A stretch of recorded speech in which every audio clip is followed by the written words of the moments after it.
Hey guys, so I recently had a conversation regarding allyship. I never really thought of myself as someone who needs an ally, and that if anything, that I should be an active ally to other people who are more vulnerable. And part of it is really because I think of myself as lucky and privileged to have been educated, to have a job, and that I'm able to volunteer for causes that I believe in. Like life is really good for me, which makes me think about the people who don't have that same luxury. And I think, how can I do more to help amplify the voices of those who can't speak for themselves? And then I experienced a recent event where I truly thought, wow, I could have used an ally around me. And the discriminations that we experience, we tend to just brush them aside because there's no use in talking about all the negativity, right? Like, what good is that going to do? But people, they face it every day, no matter where they're at. And I want to share my recent experience, even though it's quite benign when you think about it. Like when you think about all the physical violence that people go through around the world, and at home, um, it's really nothing of the experience that I have gone through personally. So anyway, I was at a grocery store. It's one of the big common warehouse, just trying to get dog food. I was pushing this big empty shopping cart straight to the pet aisle, and there was this older woman who was walking toward me.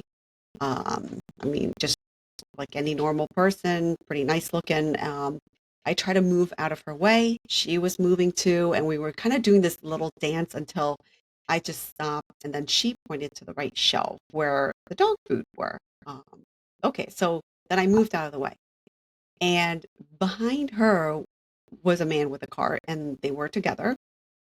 And I was right behind them waiting because I knew what I wanted, and they were kind of in the way. They were there, so I just waited behind them, um, just trying to look away, like I'm not trying to rush them, until I realized that they wanted to get where I was standing. So she was trying to decide what she wanted, and then she didn't get anything. But I still waited for a few minutes, and then I just went in to grab the food, while they were like pacing back and forth. And then they had left, and I heard her just let out this big sigh, like, oh, like just this like much louder than what I just did. But at first I thought she was like hurt or something. Like I looked and I was like, is she okay? Um, but then I realized that she just wanted to express her discontent with me. And she mumbled something that I kind of zoned out because it was a while ago, and frankly, I was just too shocked then to just really remember anything. And I just kind of think like, um, like, wow, like you can really get mad over this, huh? Okay. And then as they were walking away, I stood behind them and then I answered my phone because my mom was calling and she was in the store too. And usually, like when we're, shopping together, we lose each other, or sometimes we just make a phone call, if we can't find each other, just to see where we're at. And then I heard this big exclaim, like, and she's on her phone too, just really loud. I'm sure I'm not making a good impression, because it was just much louder and more, um, I guess, brass, coarse. I don't know, like just a little rude. So, I mean, like, was I walking on the streets and on my phone? Like, was I driving on my car and on my phone? No, not really. I was just standing inside a grocery store, parked a shopping cart where nobody's around and just held my phone. So later I thought that, the more I thought about it, the more I felt like I was gypped off, really. Like, because if I looked like her granddaughter, because she probably thought I was too young, to be her daughter, just because I'm small, she may not have really acted the way she did, right? Like if I resembled somebody she knew.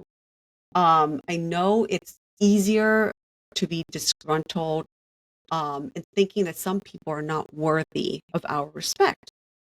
Like there's a feeling of like, look like me, like they're this feeling of like less than, that's just being condoned in the current society that you and I sit in today. It's okay to be angry. I, you know, that's a form of emotion. It's normal.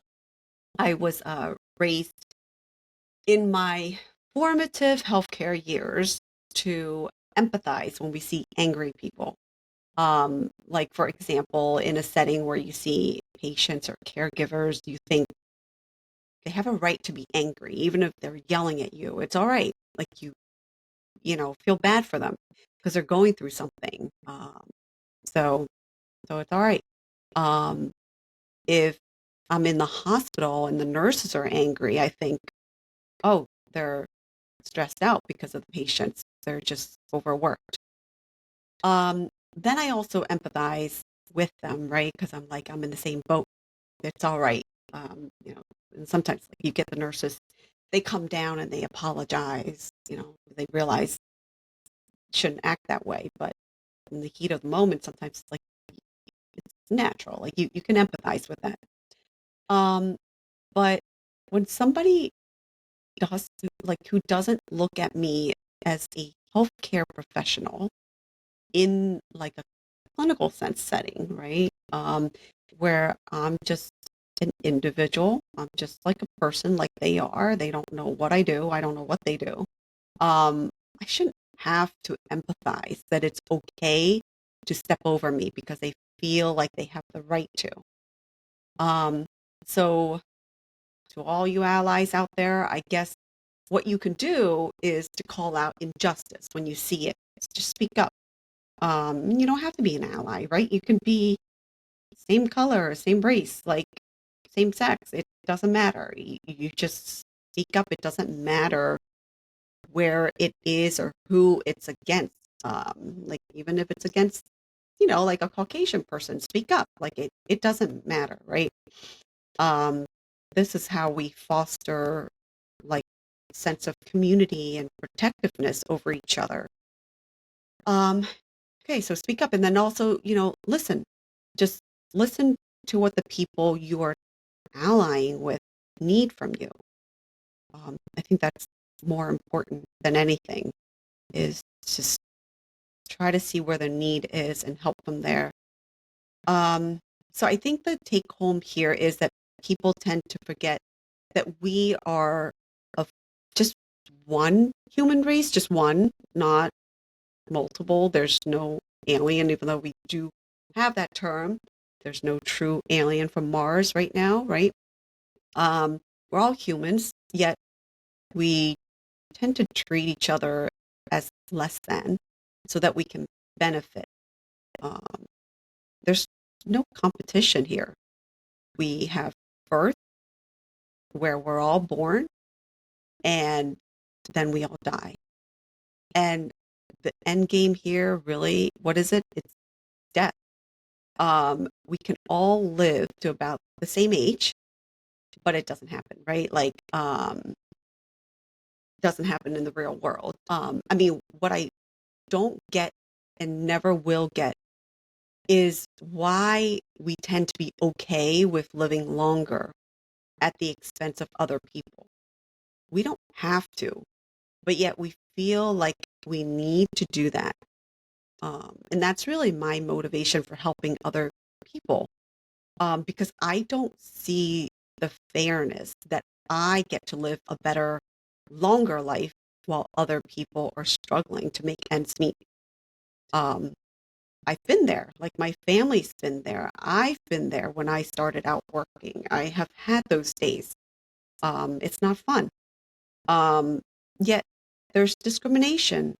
There's racism, prejudice in every culture, every society.